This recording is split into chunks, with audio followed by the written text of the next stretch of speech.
Bonjour, voici quelques informations sur les figures semblables. Tout d'abord, deux figures semblables le sont si les angles homologues sont congrus et si les côtés homologues sont proportionnels. Qu'est-ce que c'est des angles homologues? C'est des angles correspondants d'une figure à l'autre.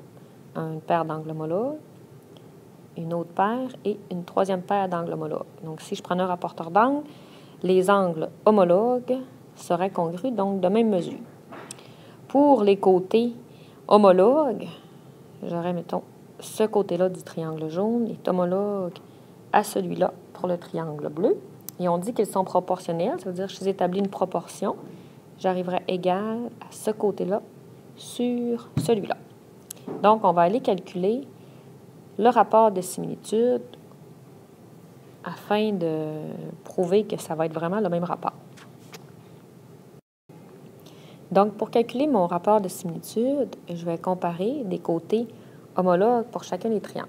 Donc, dans mon triangle jaune, j'ai un côté qui mesure 7 et le côté homologue dans mon triangle bleu mesure 6. Donc, en calculant ceci, ça me donne mon rapport de similitude. Donc, je peux le laisser en fraction ou je peux l'indiquer en nombre décimal, 1,166 périodique.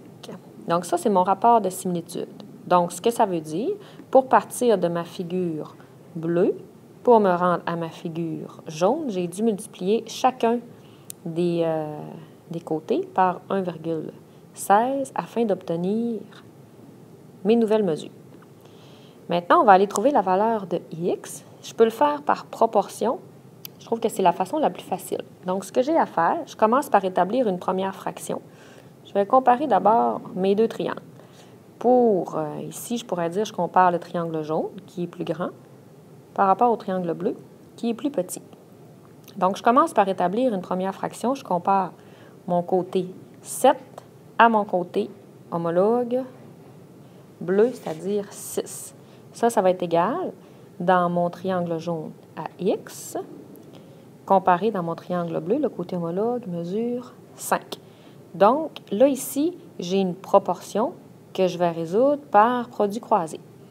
Alors, x égale 7 fois 5 divisé par 6, ce qui me donne donc une valeur pour x qui est égale à 5,83 périodique.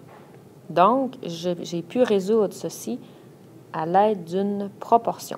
J'ai trouvé la valeur de x. Donc, si j'utilise toujours cette méthode, ça devient plus facile pour calculer mes valeurs manquantes.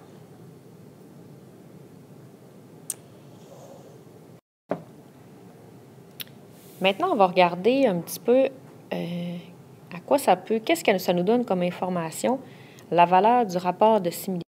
Donc, ici, mon rapport de similitude était plus grand que 1 parce que j'avais 1,16. Donc, j'avais un rapport K plus grand que 1. Ça me donnait donc comme information que ma figure image était un agrandissement.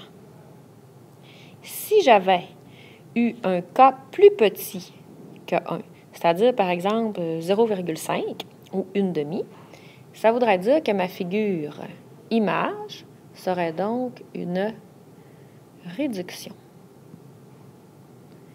Je pourrais avoir comme troisième cas mon K égal à 1. Ça me donne une reproduction ou une copie. C'est exactement la même chose. Je retranscris exactement les mêmes mesures. Donc, en réalité, quand j'ai un K qui est égal à 1, ça me donne des figures qui sont isométriques. Isométrique, iso pareil, métrique, mesure. Donc, avec les mêmes mesures.